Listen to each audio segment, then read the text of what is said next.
갈라디아서 강해를 지금 계속하다가 제가 잠깐 브레이크하고 5월 달에는 가정의 달에 좀 초점을 맞추려고 본문을 바꾸었습니다.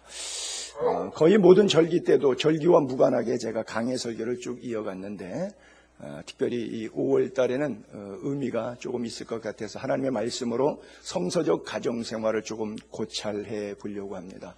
아시다시피 5월은 가정의 달인데 5일 어린이날, 또 8일 어버이날, 15일 날 성년의 날, 또는 스승의 날, 그렇죠? 그 다음에 21일은 갑자기 생겼는데 둘이 하나다, 그래서 부부의 날. 그래서 가정에 집중하는데 여러분들도 가족 식구들과 함께 대화의 시간을 좀 많이 나누고 가정을 하나님께서 뭐라고 말씀하시는가 하는 면에서 좀 듣게 되기를 바랍니다. 하나님이 세우신 제도가 있어요. 그렇죠? 우리가 갖고 있는 이 사회 구조 단위가 있는데 제일 먼저 창세기에 가정을 하나님이 세우셨어요.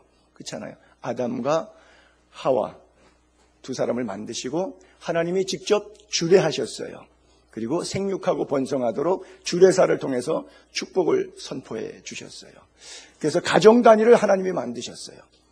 두 번째 만드신 단위가 국가라고 하는 단위를 만드셨어요. 사사시대 이후에 그래서 초대왕 사울을 세워서 이스라엘 나라를 하나님께서 만드셨어요. 그리고 세 번째가 신약시대에 넘어오면서 지금 이런 공동체, 교회를 만드셨어요. 그래서 여러분, 역사의 순서 과정을 따지면 제일 중요한 단위가 첫 번째 역사적으로 가정이라는 것이고, 그리고 두 번째 만드신 것이 국가 단위이고, 세 번째 만드신 것이 교회라고 하는 단위입니다. 특별히 우리 가정의 달을 통해서 우리 가정에 대한 모습들을 이 성경 본문을 통해서 잠시 보려고 하는데요. 우리 오늘 본문 다시 한번 잠깐 띄울게요. 사람들이 예수께서 만져주심을 바라고 어린아이들을 데리고 오매 제자들이 꾸짖어요. 예수께서 보시고 노하십니다. 어린아이들 내게 오는 거 용납하고 금하지 말라. 왜냐하면 하나님의 나라는 이런 어린아이들 것이다. 순진하고 겸손하고 무궁한 아이들. 내가 진실로 너희에게 이르노니 누구든지 하나님의 나라를 어린아이와 같이 받들지 않는 자는 결단코 그곳에 들어가지 못하라. 애가 되지 않으면 천국 못 간답니다. 애가 되지 않으면 천국 못 간다. 쉬운 말로. 그래서 그 애를 안고 그 위에 안수하고 축복 기도해 주셨다 그래요. 여러분, 저는 애들이 크면서 그걸 안 했는데 애들이 어렸을 때는 저녁에는 꼭 가정 예배 드리고 침대에 들어가면 머리맡에다가 안수기도 하고 꼭 애들을 위해서 축복 기도해 줬어요. 아이들이 자랄 때. 성경적으로 그것을 부모에게 요구하고 있기 때문에 그래요. 좀 큰 아이들은 애들이 조금 멋쩍어 하니까 안 할런지 몰라도 여러분들 지금 우리 주일학교 어린이들 적어도 아직 중학교까지 지나기 안 한 그런 아이들이 있으면 기도해 주시고 내 자식이 자식을 낳죠. 손주죠. 손주가 어린데 내 자식이 예수를 안 믿을 때는 기도를 안 해주겠죠. 그러면 할머니 할아버지가라도 애들을 붙잡고 머리에다가 손 얹고 예수 이름으로 축복을 해주세요. 옛날에 우리 부모님들 세대가 어떻게 야단쳤죠? 애들을 보고요. 이 빌어먹을 자식. 그쵸? 그래갖고 우리가 6.25 시대에 피난 다니면서 얼마나 빌어먹었습니까? 그쵸? 또 이 망할 놈의 자식. 우리나라 망했잖아요. 일본한테. 말대로 됐잖아요. 그나마 괜찮은 것이 우리 김창인 목사님들 하셨던 말씀 가운데 제가 기억나는 게 할머니들이 콧수건을 코에다가 대고 애들은 코가 질질하니까 코에다가 대고 흥해라 흥해라 그래갖고 그나마 흥했다고. 그래요. 빌어먹을 자식들 망할 자식들이 흥한 이유가 거기에 있어요. 말장난인데 그 말에 힘이 있다는 겁니다. 이왕이면 긍정적인 언어, 적극적인 언어, 생산적인 언어 이런 것들을 통해서 우리 자녀들, 다음 세대를 축복해 줄 수 있게 되기를 바랍니다. 제가 7년 전에 한국에 막 들어왔을 때 이 교회를 개척한 지는 이제 6주년 됐고요. 딱 들어왔는데 막 한국에 굉장히 시끄럽게 터진 사건이 하나 있었어요. 지금으로 말하면 이제 나이가 40살 먹었는데 77년생이니까요. 이 아이가 부모가 왜 버렸는지 하여간에 예배당 앞에다 갖다가 버렸어요, 이 애를. 근데 누가 주워다가 길렀는데 양부모가 잘 기르진 못한 것 같아요. 애가 자라다가 굴절됐어요, 삐뚤이. 17살 때부터 벌써 강간하고 폭행하고 그래서 소년원에 들어갔어요. 고등학교 중퇴했습니다. 또 20살에 부녀자 강간 뭐 이런 엄청난 죄를 졌고 8년 동안 감옥에 들어갔다가 나옵니다. 출소된 지 6개월째. 또 초등학교 졸업하고 중학교 이제 올라갈 아이를 성폭행하고 죽여버리죠. 그래서 물통에다가 넣었는데 부산 사상구에서 있었던 사건이죠. 아마 기억날 겁니다. 이름이 김길태. 그래서 그런 나쁜 소문이 돌았잖아요. 길에서 태어났다, 길태라. 아니죠. 양아버지가 제가 한자로 보니까 그때 길할 길자에다가 클태자, 아주 크게 길해라. 그래서 이름을 잘 진 거예요. 한자로 해석하게 되면. 근데 그랬기 때문에 사람들이 거기다가 이제 뭐 이렇게 유언비어처럼 넣어가지고 길에서 태어난 아이다. 그랬어요. 자, 이 아이가 교회 마당에 버려졌어요. 주님의 만져주심, 누군가 손에 의해서 말씀의 돌봄이 있었다 그러면 어땠을까요? 그래요. 다른 인생을 살았을 거예요. 여러분들이 너무나 잘 아시는 우리 교회 2년 동안 신학생 시절에 전도사로 있었던 김승호 형제. 비슷한 나이 또래 연배죠.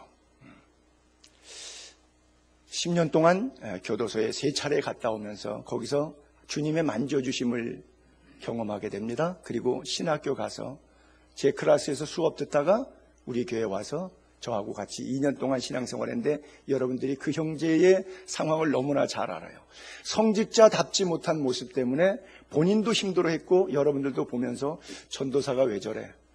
목사가 됐을 때 여러분들 가슴속에 난 도대체 저 친구한테는 목사라는 호칭을 도저히 붙여줄 수 없어. 아마 100이면 100 다 여러분들 가슴은 그랬을 거예요. 그렇죠? 그런데 조금씩 깎여 나가고 하나님의 만져주심을 통해서 지금 천호동에 가서 지하 1층에 교회를 개척하고 이름을 행복한 교회라고 졌어요.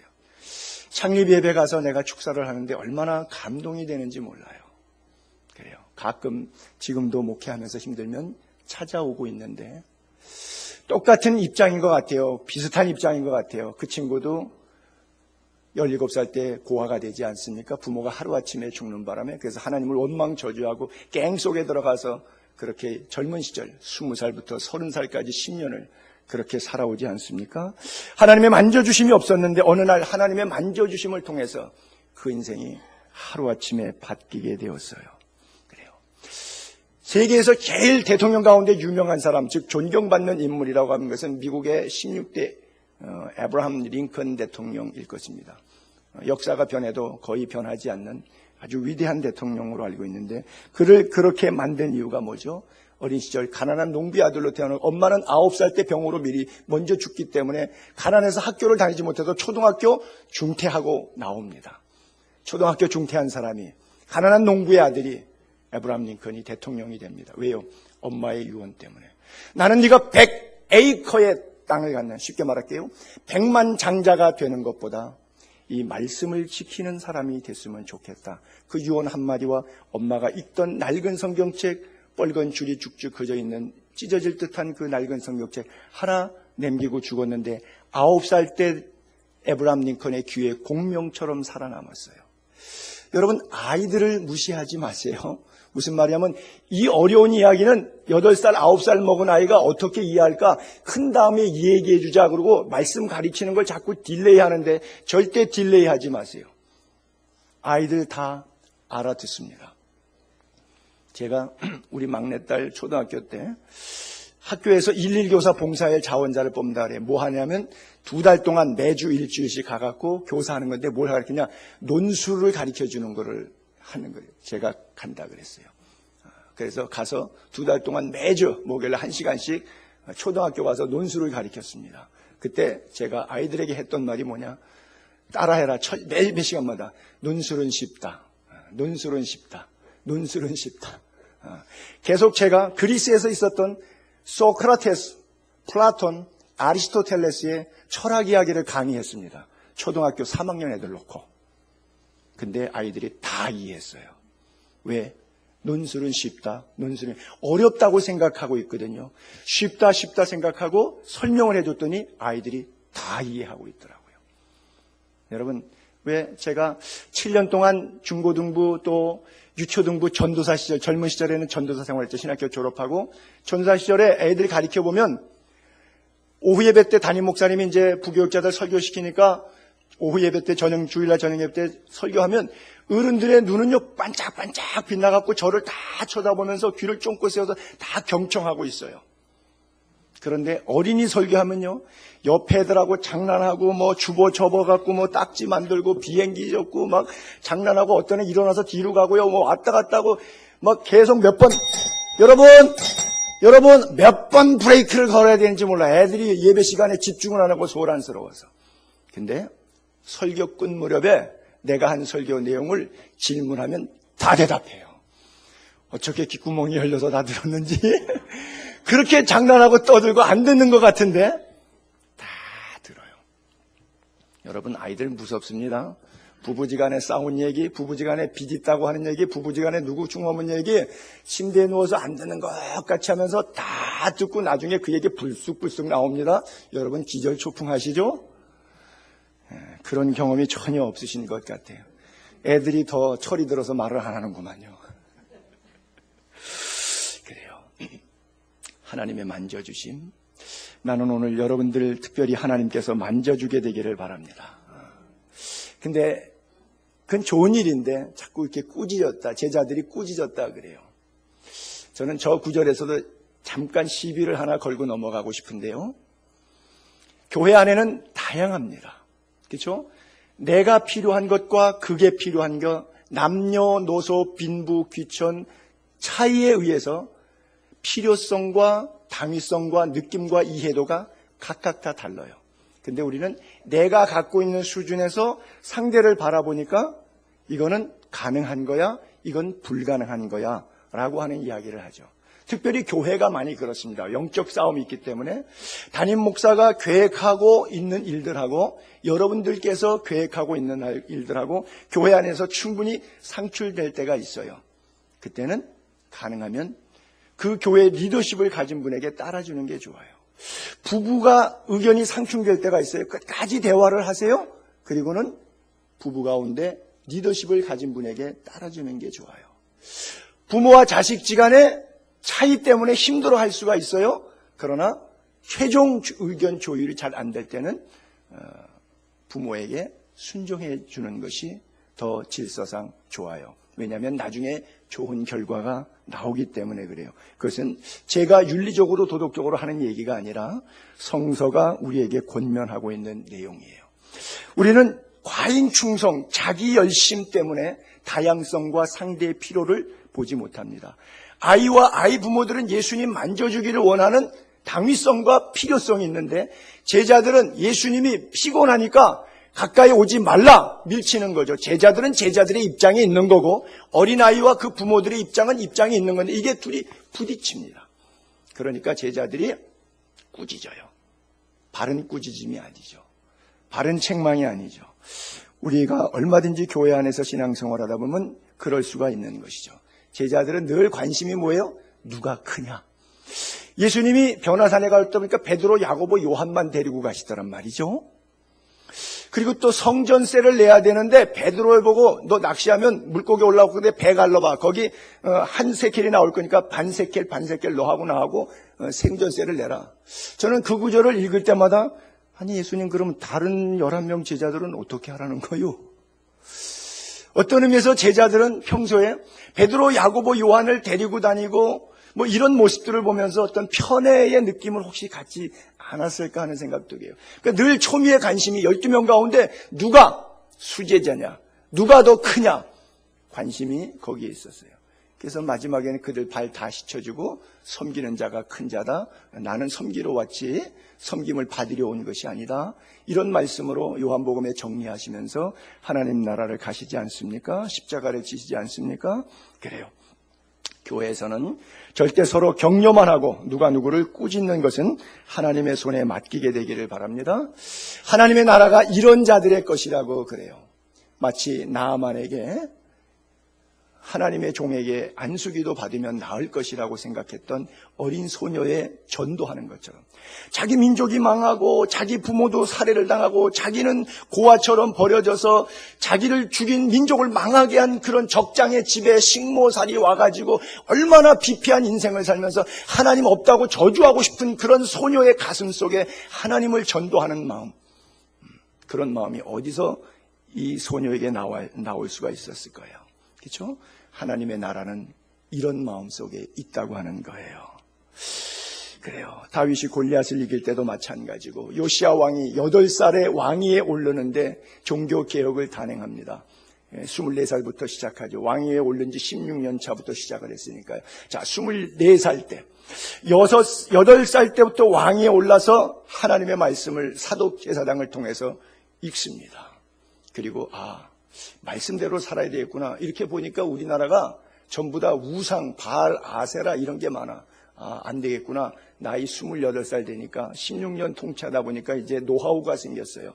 제일 먼저 정치할 때 중요한 것인 것이 죄를 없애야 되겠다. 종교 개혁을 해야 되겠다.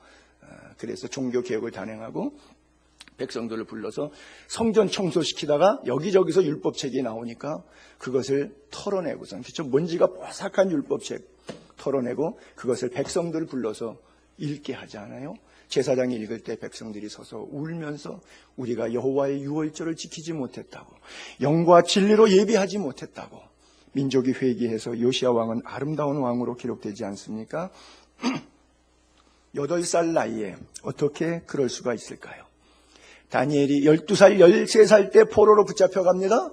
근데 왕의 진미로 자신을 더럽히지 않겠다 뜻을 정하고 기도한 10일 동안 테스트하지 않습니까? 마치 서머나교회 10일 동안의 시험처럼 죽도록 충성합니다. 하나님 앞에 그의 믿음에 중심을 둡니다. 삶의 중심 무게를 하나님 앞에 내려놓습니다. 이게 어린아이들의 모습이에요. 그렇잖아요. 마리아도 어린 소녀의 자궁을 하나님이 빌리겠다고 하니까 가브리엘 천사장의 수태고지를 통해서 계집 종이니 주 뜻대로 하십시오. 그렇죠? 처녀가 애를 낳으면 돌에 맞아 죽는 시대예요. 그렇잖아요. 간음죄를 졌다고 해서. 그런데 예수를 출산하면 어떻게 할 거예요?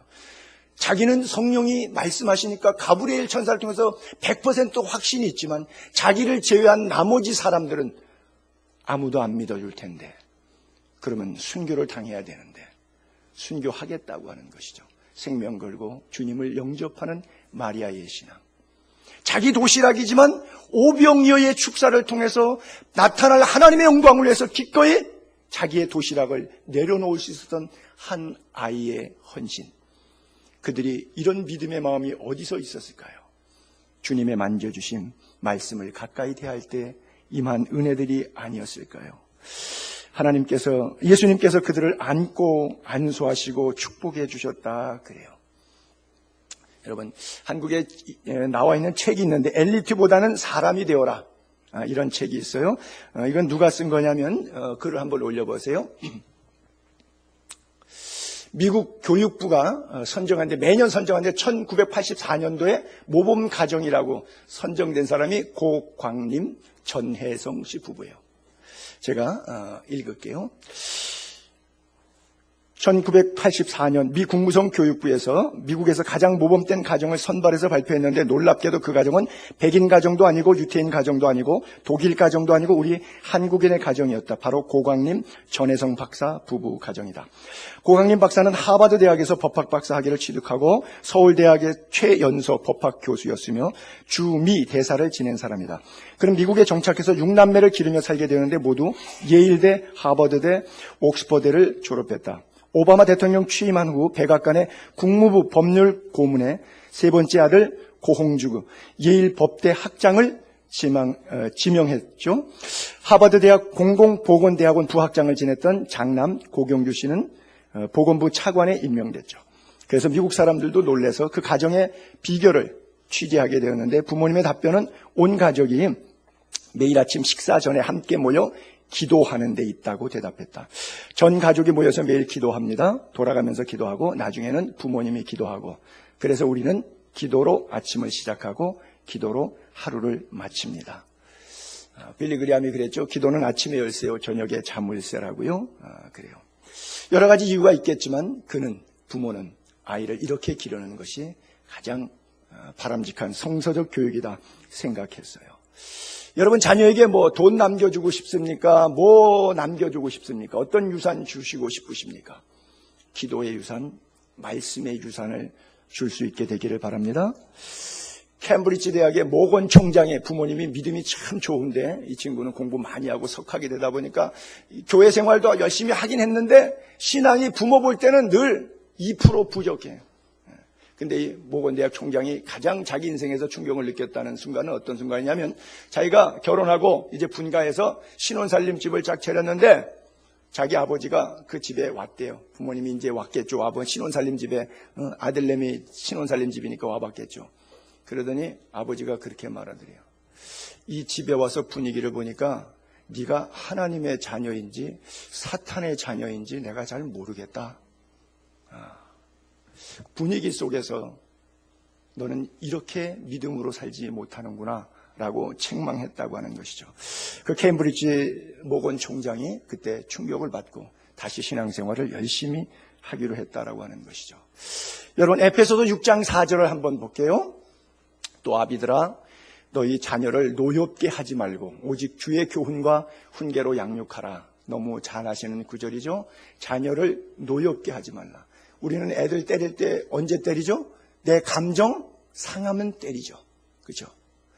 감정대로 감정 상한다고 때려서 자녀를 노엽게 하지 말고 주의 교훈과 훈계로 양육하라. 즉 말씀과 기도로 양육하라고 하는 것이죠. 저희 6남매가 자랄 때 모이면은 부모님이 꼭 가정 예배를 드리죠.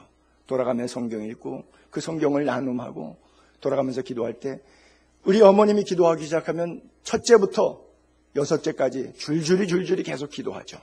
그러면 기도가 얼마나 걸려요? 한 30분도 걸려요. 우리 가정 예배 드릴 때 우리 막내딸은 가정 예배 드리면 꼭 눈 떠보면 엎어져서 자고 있어요. 잠들었어요. 왜? 기도가 지루하니까. 저희 부모님도 그랬어요.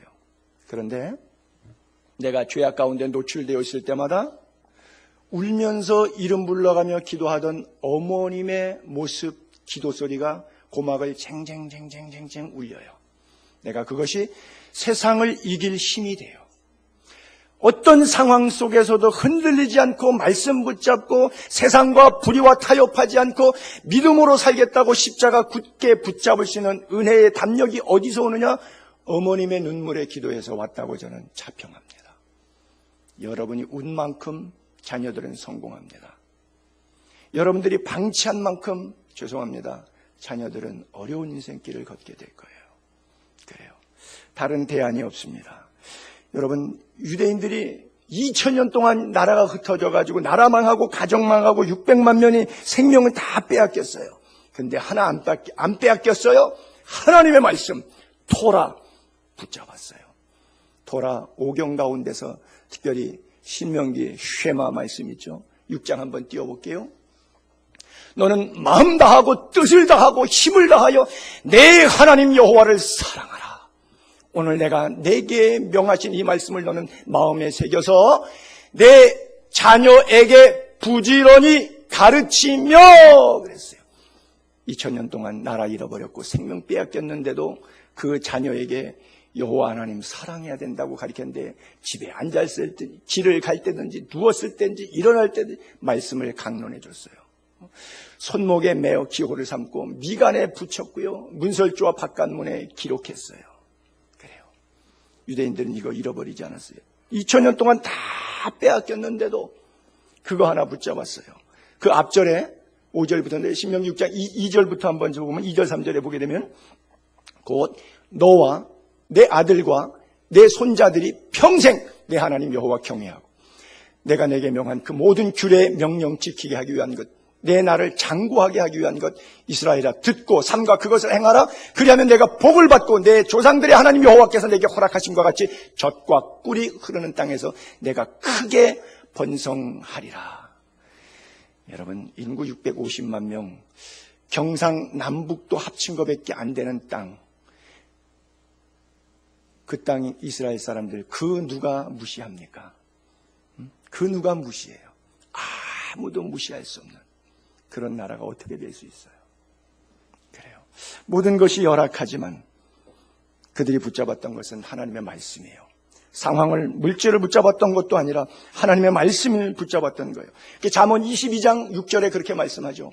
마땅히 행할 길, 마땅히 행할 길 아이에게 가르치라. 그리하면 늙어도 그것을 떠나지 않으라. 여러분, 가르치는 거 뭐 가르치십니까? 어떻게 하면 요령 부리는 거, 어떻게 하면 돈 몇 푼 더 잘 버는 거. 물론 그게 나쁘다고 이야기하는 건 아닙니다. 독특한 머리가 필요하겠죠. 그러나 뭐가, 성경이 말하는 마땅한 행할 길이 뭐예요? 여호와 하나님 사랑하는 것 가르쳐주는 거예요. 여러분, 사람 지식적으로 높게 되면 사람 무서워합니다. 정권 두려워하고요, 물질 두려워하고, 사장님 무서워합니다. 여러분, 제가 회사 사장이에요. 근데 사원들에게 물질로 월급으로 찍어 눌러서 내 말 잘 듣게 하면 그게 얼마나 오래 가겠어요. 그러나 그들에게 믿음을 주어서 하나님을 경외하면 사장이 있을 때나 없을 때나 하나님 죽게 하듯이 일하지 않겠습니까?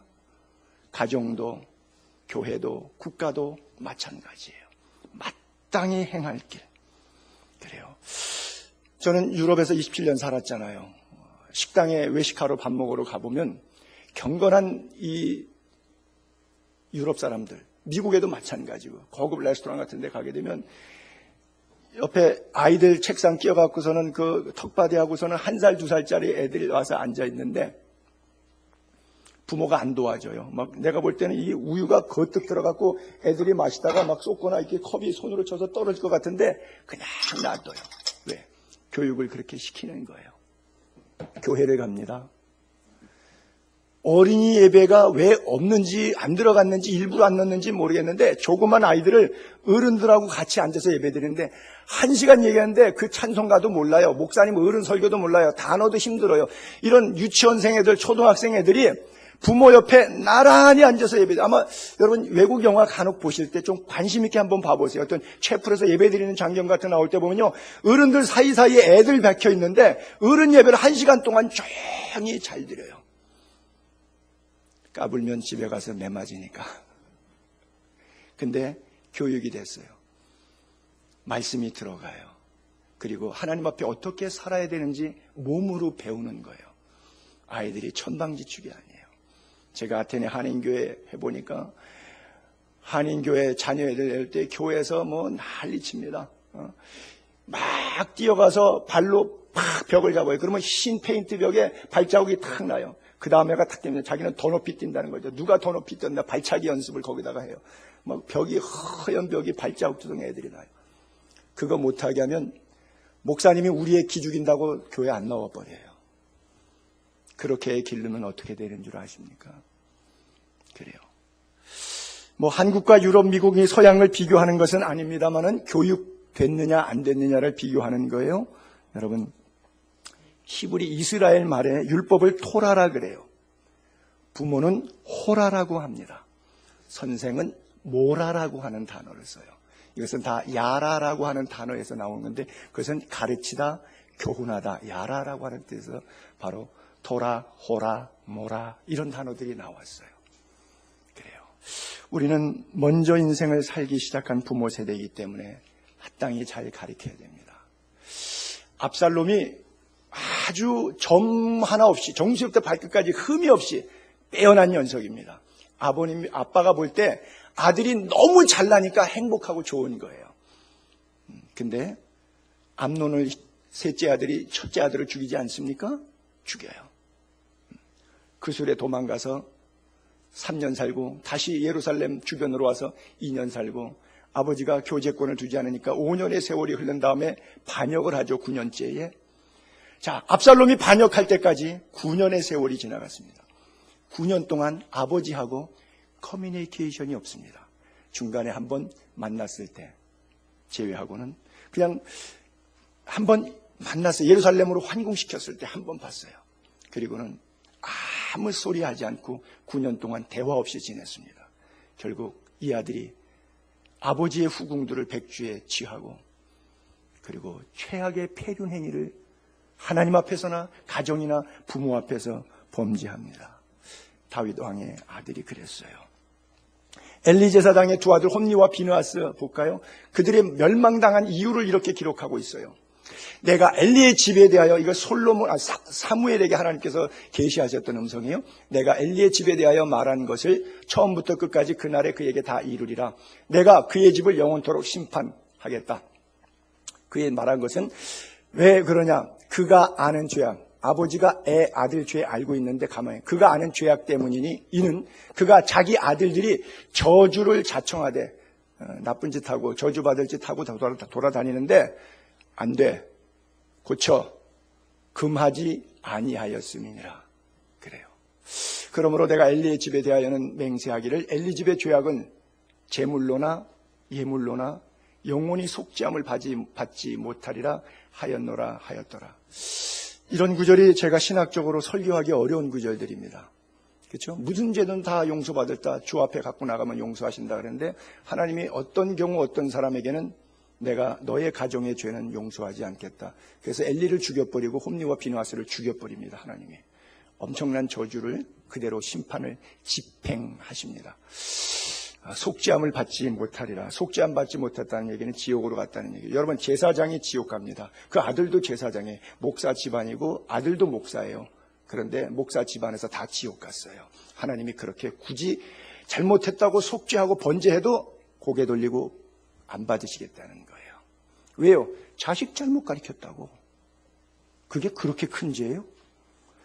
아니, 다 큰 자식을 어떻게 내가 성전에서 수종드는 여자들하고 강간하고 성전의 재정 뒤에서 빼가지고 헌금통에 몰래 교인들이 자율제로 넣었더니 재정부에서 가져가기 전에 지가 빼가고 돈 마음대로 쓴 거예요. 근데 원로 목사님이 후임 목사인 자기 아들이 그렇게 했는데 그걸 어떻게 막아요? 나이가 그렇게 큰데 못 막잖아요. 근데 못 막은 죄를 온 집안 저주로 받아야 되겠어요? 예, 맞습니다. 성경이 맞다 그러면 맞는 거고 성경이 아니라 그러면 아닌 거예요. 피해갈 길이 없습니다. 뭐 어떻게 봐주고 싶어도 봐줄 수 있는 부분이 아닙니다. 이것은 하나님의 말씀은 엄격해요. 성경은 아닌데 그냥 우리가 교훈적인 거니까 한 토막 올려볼게요. 100년 전에 최대 갑부였던 서기왕 록펠러의 어머니 유언이라고 하는 것인데 거기 보게 되면 10가지 가운데 이렇게 쓰세요. 하나님을 친아버지 이상으로 섬겨라. 왜냐하면 친아버지보다 더 중요한 공급자가 바로 하나님이기 때문에. 두 번째는 목사님을 하나님 다음으로 섬겨라. 왜냐하면 목사님과 좋은 관계 속에서 말씀을 듣고 따르는 것이 축복의 길이기 때문에 그래요. 자, 여기서 제가 여러분 하나 그냥 말씀드리고 싶은 것은 여러분 교회 돌아가셔서 교회가 마음에 들든 안 들든 목사가 마음에 들든 안 들든 신앙생활 하다 보면 마음에 안 들 수 있어요. 그러면 집에 돌아가서 뭐 부인이나 자식들 앞에서 얘기할 때 절대 교회에 대한 흉허물은 얘기하지 마세요. 어린 아이들이 다 듣습니다. 어떤 사람은 그 새끼 저 새끼 그놈 저놈 해요. 뭐 목사라고도 안 불러요. 님자 안 붙이는 거는 예전에 안 붙였고 아주 험담을 집에서 갔다 오면 얘기해요. 그러면 애들이 못 듣는 것 같고 게임 놀이하고 레고 블록 쌓고 뭐 다른 거 하는 것 같지만 다 들으면서 우리 엄마 아빠 왜 그러시지? 그러면 뭐하러 교회를 나가? 나는 크면 교회 안 나갈 거야. 마음에 딱 결정했어요. 중고등부 되면 교회 안 나가기 시작합니다. 대학 가면 뭐 더 많은 나이도 없고. 그런 교회를 왜 나가? 그래서 아이가 교회 안 나간다고 나중에 야단 쳐봐야 자기가 애 어린 시절에 교회 못 나가도록 막았던 것에 대해서는 감각이 없어요. 몰라요. 애들이 왜 청소년 시절에 대학 가면서 교회를 떠났는지 이유를 몰라요. 정답은 거기에서 있어요. 절대 부탁합니다. 그냥 조용히 신앙을 다른 교회로 옮기시는 건 괜찮아요. 근데 아이들 듣는 앞에서 절대 교회 험담하고 목사 험담하고 욕하면 아이에게 나빠요. 그게 목사에게 나빠서가 아니라 여러분 자녀에게 치명적으로 나빠요. 교회 관과 목사관이 삐뚤어집니다. 여러분, 나쁜 목사 때문에 여러분들의 자녀의 신앙관을 삐뚤게 만들면 옳겠습니까? 좋은 목사에게로 가면 되는 건데 거기서 끌탈을 하면서 욕을 하면 아이들 죽이는 거예요, 영혼을. 그렇게 하지 마세요. 그냥 좋은 교회로 옮기시면 되는 거예요. 그것을 제가 여러분들에게 하나 부탁드리고 싶고요. 절대 부모가 신앙생활 바로 끼어 있으면 아이들은 교회를 떠나지 않습니다. 왜냐하면 교회 울타리에서 은혜를 경험하기 때문에 그래요. 자, 세 번째는 그렇게 써있죠. 주일 예배는 본 교회에서 드려라. 이 사람은 여기서 본 교회라 그러는데 저는 여기에는 시비를 갖고 있습니다. 본 교회는 하나밖에 없어요. 천상교회. 나머지는 다 뭐예요? 지교회들입니다. 예루살렘 교회부터 안디옥 교회, 갈라디아, 고린도, 빌립보 교회, 예수의 교회, 뭐 어느 교회든지 본 교회는 없습니다. 지교회입니다. 그래서 본교회라고 하는 개념은 우주적 교회 관 울타리 안에 있어야 되는 것이고요. 다른 것들은 지교회에 불과하다는 것 여러분 이해해 주시면 좋겠고, 그래서 하나님의 자녀로서 교회에 충성해야 하고 예배드리는 것이 중요하다. 그래서 떠나가 있으면 휴가지에서도 교회를 꼭 찾아가고, 해외 가 있으면 해외 가서도 예배 시간에는 꼭 가서 예배 드리고, 모든 지교회는 어디 가서 예배 드리면, 개신교는 그게 집단 이기주의가 강해서 내 교회 아니면 안 된다, 내 목사 내 교회 목을 맺습니다. 그리스도에게 말씀에게 십자가에는 목을 안 내요. 그런 싸움은 안 싸워요. 마귀와의 싸움은 도망가요. 피해야 돼요. 근데 우리끼리는 목숨 걸고 싸워요. 어디가 아군이고 어디가 적군인지 구분을 잘 못하는 싸움이 이 본교회, 지교회의 싸움에 너무나 비일비재하게 많아요. 중요한 것은 예배의 자세이고요. 어느 곳에서 예배하느냐 중요한 것이 아니라 예배하는 내 마음에 영과 진리가 담겼느냐라고 하는 상황이 너무너무 중요한 거예요. 그리고 여섯 번째, 오른쪽 주머니에는 항상 11조 주머니로 해라. 여러분들에게 하나 그런 부탁드려도 좋을런지 모르겠는데 저는 제 서랍 안에 헌금용 봉투를 따로 가지고 있습니다. 어떤 상황 속에서도 이것은 헌금용으로 제가 받는 사례에서 꼭 띄워놓습니다. 거기서 11조도 주일헌금도 감사헌금도 절기헌금도 다 그 봉투 안에서 나가도록 되어 있는데, 이것은 절기가 돌아와서 준비하는 게 아니라 사전에 그 봉투 안에 있던 것 꺼내서 나오는 겁니다. 왜냐하면 준비하지 않은 헌금은 억지로 한 것이기 때문에 하나님이 받지 않습니다. 목사에게는 교회 행정에는 도움이 돼요. 근데 하나님은 안 받으시는 거예요. 준비가 안 된 거기 때문에. 그래서 준비 안 된 거는 안 하시는 것이 현명한 방법입니다. 그래서 항상 준비하시는 자세로 하는 것이 좋은데, 이 사람은 뭐 11조로 워낙 재미를 본 사람이니까 11조를 통해서 말라기 3장 10절의 체험을 부지기수로 한 사람. 이 사람이 세운 교회가 4,300개가 넘잖아요. 시카고 대학을 이 사람이 세운 겁니다. 전 세계에서 하버드, 예일보다도 캠브리지, 옥스포드보다도 경제학과는 어디를 더 알으냐? 시카고 대학을 더, 경제학과는 더 알아져요. 그 과 하나만큼은. 그 경제의 논리에 있어서 가장 강한 시카고 대학을 세운 사람이 바로 이 사람이에요. 그가 가진 11조 액수가 워낙 크기 때문에. 그래서 제가 우리 개인 사담 얘기해서 좀 죄송한데, 제가 딸 집에 가보고 그랬어요. 뭐 개용품 뭐 이런 거 페트 이거 많은 거 보고서는 야, 이러지 말고 이거를 초록우산 재단에 월 3만 원짜리 뭐 월드비전에다 하고 고아원하고 양로원해서 이거 뭐 월 3만 원짜리 5만 원짜리 구자 몇 개 해갖고 거기다가 보내고, 개에 들어가는 개용품 뭐 개밥 이런 것들은 조금 덜 썼으면 좋겠다. 너 목사 딸이고 선교사 딸인데 이렇게 살면 되겠냐? 내가 본인은 막 듣기 싫겠지만 막 경기하지만 그냥 듣던 말던 그냥 제가 얘기했습니다. 여러분 좀 이런 면에 있어서 그리스도인들은 좀 고민해 볼 필요도 있어요. 그렇죠? 그래요. 펫 기르시는 분에게는 죄송하지만 전 세계 페트 산업에 들어가는 돈 사람에게 쏟으면 하루에 5만 명이 굶어서 죽고 있습니다. 지금 75억의 인구가 있는데 그 5만 명 안 죽습니다. 그렇다고 뭐 동물 무시하는 거나 펫 기르지 말라고 하는 얘기는 아닌데, 어쨌든 그리스도인으로서 우리가 돈, 시간 씀에 있어서 뭔가 우선순위, 삶의 우선순위에 대해서 고민하면서 살 필요가 있다라고 하는 거예요. 자, 그리고 그 밑에 보면 또 아무도 원수로 만들지 말라. 다른 사람들의 관계가 좋지 않으면 일마다 장애 요소가 생길 수 있기 때문이다. 그 다음에 6번, 7번은 아침에 목표를 세우고 기도해라. 하루 시작하기 전 하나님을 온전히 믿는 기도가 필요하고, 잠자리에 들기 전 하루를 반성하고 기도해라. 알게 모르게 짓는 죄를 빨리 회개하여 어려움과 고통을 피할 수 있어야 된다. 8번째, 아침에는 꼭 하나님의 말씀을 읽어라. 하나님께서 말씀하시는 것을 들으려는 시간이 필요하다. 9번째, 남을 도울 수 있으면 힘껏 도와라. 그리고 도와준 일에 대해서 절대로 나팔을 불면 안 된다. 마지막 10번째가 예배 시간에 항상 앞에 앉으라. 예배 드리고 말씀 듣는 일에 누구보다 앞장서려는 노력이 필요하다. 여러분, 학교에서도 자기가 과목에 좋아하는 선생님 시간에 자리 선택을 못할 경우는 할 수 없지만, 선택할 경우는 자기 좋아하는 과목은 일찍 가서 그 수강 과목 앞에 앉습니다. 자기가 싫어하는 과목은 저 뒤에 가서 앉습니다. 그렇잖아요? 교회에서도 마찬가지. 여러분, 오페라 같은 거, 연극장 같은 데 가보면 로얄석이 저 끝에 있어요. 안 그러면 정중앙 앞 가운데 있어요. 비싼 자리는 다른 자리예요. 그래서 옛날에 부흥사들이 금자리, 은자리, 뒤에는 똥자리 그런 농담하고 그랬는데, 그래요. 그것은 자리의 문제보다, 우리는 교회가 공간이 작으니까 여기서 제일 뒤에 해봐야 바로 앞이나 마찬가지, 웬만한 큰 교회 제일 앞자리나 마찬가지인데, 그래요. 앞장서 가겠다고 하는 것이죠. 믿음 생활 앞서 가겠다. 이런 자세가 필요하다라고 하는 것이죠. 그리고 말씀을 정리하면서 시간이 많이 가서 12시 안에 끝난다는데 또 못 끝나네. 그래요.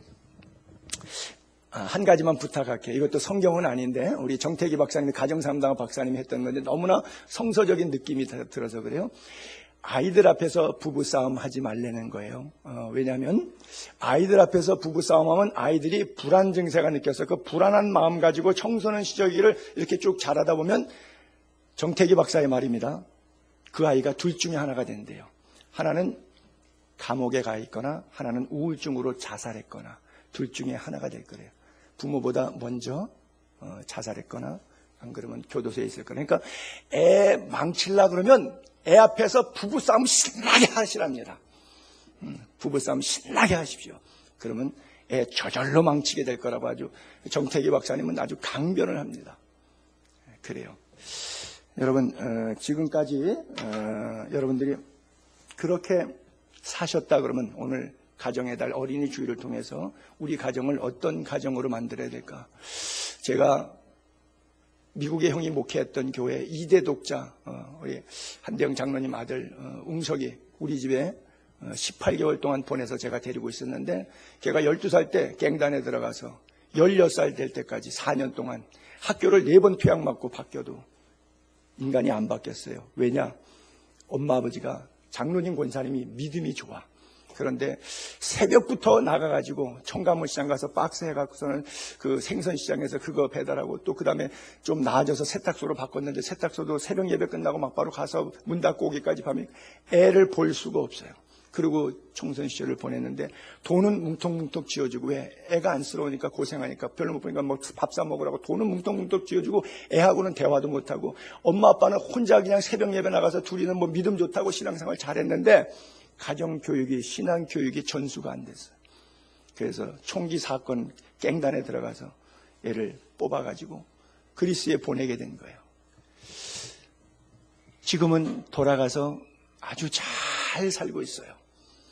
심지어 아들 둘 낳고, 그가 다니는 예일교회라고 교회를 다니는데 뉴욕에, 부인은 피아노 치고 자기는 앞에서 싱어하고 찬양팀과 함께 밴드하면서 저하고 회북 친구하고 있어요. 페이스북 친구하고 있어요. 유튜브로 내 설교도 들으면서. 그리고 간혹 안부 전해줘요. 그래요. 하나님의 말씀이 우리를 만져주면 다 회복이 됩니다. 가정의 달을 통해서 여러분, 주님의 만져주심을 경험할 수 있게 되기를 바랍니다. 기도밖에 없어요. 말씀밖에 없어요. 돈으로 안 됩니다. 권력으로 안 됩니다. 세상적 방법, 잔머리로 안 됩니다. 말씀과 기도줄 붙잡고 그대로 내 안에 계신 성령의 감동을 자녀에게 그대로 주의 교양과 훈계로 양육하는 부모님들, 거룩한 부모님, 거룩한 다음 세대를 이룰 수 있는 거룩한 가정 될 수 있기를 주님의 이름으로 축복합니다.